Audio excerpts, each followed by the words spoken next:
I'm feuding with the upstairs neighbors. I'm running out of petty things to bother them. Help. I love this. Me too. So as the cuties know, or maybe you forgot, I have a drunk upstairs neighbor who makes a lot of noise, makes a lot of commotion, usually locks himself outside of the building, and I'm only one floor up, so I am always the one he yells through my window to get my attention. So I do hate this man with my entire guts. So I sometimes try to bother him.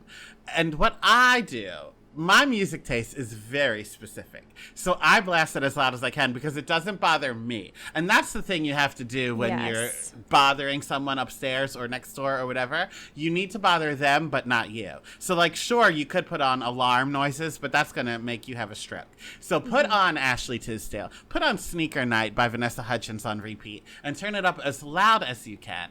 And then what I really like to do is do that when I have to go to work for 8 hours.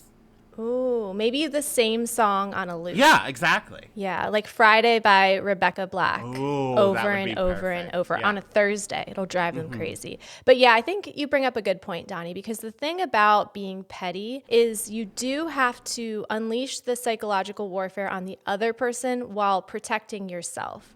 You don't want to do something like a stink bomb where you're going to have to smell it as well. But if there's a favorite dish you love that might smell pretty pungent, then you get a great dinner and they get a whiff of it upstairs, perhaps. Yeah, I like that. It's also tough to be petty against the upstairs neighbor because you can't just stomp, but they can. So you do have to be prepared for retaliation. And I have to say, this is the most important part. This is just a life skill across the spectrum. Leave enough room for plausible deniability, which is an Elle Woods term for it needs to be on the side of passive aggression so that if they were to confront you directly, they sound crazy. You know what I mean? You can't make it so obvious you're doing things to bother them. It has to be like, I'm so sorry. Wait, oh no, I was learning how to play Rebecca Black Friday on the piano.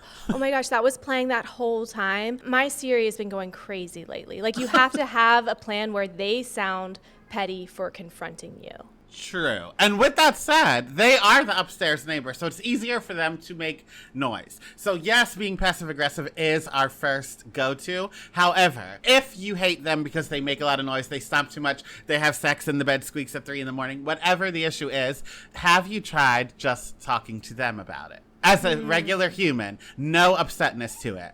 Just hi, I understand you are getting your back blown out at 3 o'clock in the morning, but I have to wake up at 6 o'clock for work. Yeah, that is probably step one. But if you've already done that, then all of the other things. Yes. And I would also just give the disclaimer and reminder that I'm assuming this cutie is in the United States. And if you are, everybody has guns. So also just be careful because we don't know who's packing. You know what? You're right. And on that note,